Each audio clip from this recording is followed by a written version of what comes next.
હવે વાત કરીએ દયારામભાઈની. દયારામભાઈના ભક્તિ પોષણ ગ્રંથમાં શું કહ્યું છે? એમણે બધા શાસ્ત્રોનું દોહન કરીને જે નવનીત એટલે કે માખણ આપ્યું છે ને, એમાં પણ એક જ વાત છે કે શ્રી કૃષ્ણની કૃપા સર્વોપરી છે. સેવો શ્રી કૃષ્ણ કૃપાળ. ઘણીવાર આપણને સ્તોત્ર પાઠના ઊંડા અર્થ ન સમજાય, પણ કીર્તનમાં એ જ વાત જ્યારે સીધી હૃદયમાં ઉતરે ત્યારે એ જ સાચો સત્સંગ બની જાય છે. એટલે એવું નથી કે તમે સ્તોત્ર પાઠ કરો તો જ પ્રભુની લીલાનો અનુભવ થાય. જે કરીએ એ સમજીને કરીએ તો એનો અનેરો અનુભવ થાય. આપણે યમનાષ્ટક બોલીએ, નમામિ યમનામહમ સકલ સિદ્ધિ હેતુમ મુદા મુરારી પદ પંકજ સ્ફુરદ મંદ રેણુત્કટામ તટસ્થ નવ કાનન પ્રકટ મોદ પુષ્પાંબુના સુરાસુર સુપૂજિત સ્વર પિતુ શ્રીયમ બિભ્રતિમ.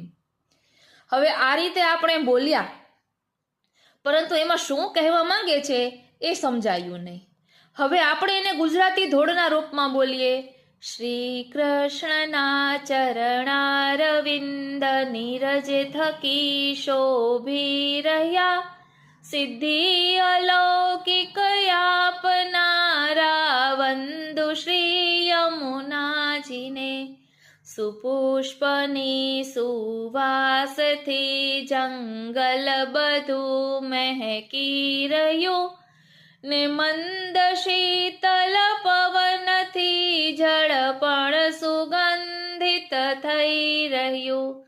પૂજે સુરાસુર સ્નેહથી વળી સેવતા દૈવી જીવો, વંદન કરો શ્રી યમુનાજીને, શ્રી કૃષ્ણ આશ્રય આપજો. એટલે આપણે પહેલા સંસ્કૃતમાં પાઠ કર્યો. એટલે મારો એવો કોઈ અર્થ નથી કે સંસ્કૃતમાં પાઠ ન કરવા. હું તો ખાલી આપના મનના સમાધાન માટે આ બધી વાત કરી રહી છું કે એક વસ્તુને પકડી ન રાખો, જેમાં આનંદ આવે એવું કરો. હવે આપણે આ સ્તુતિ બોલ્યા ધોળના રૂપમાં તો કેવી અલગ જ અનુભવ થયો, આંખમાં આંસુ આવી ગયા.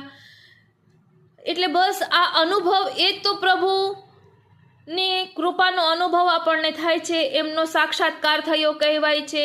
કોઈ પણ રૂપમાં, સ્પંદનના રૂપમાં, આંખમાંથી અશ્રુઓ વહે એ રૂપમાં, હૃદય ગદગદ થઈ જાય એ રૂપમાં, આ બધી પ્રભુની જ કૃપાનો, પ્રભુ છે, સાક્ષાત છે એ અનુભવ તો આ બધી બાબતે આપણને થાય છે.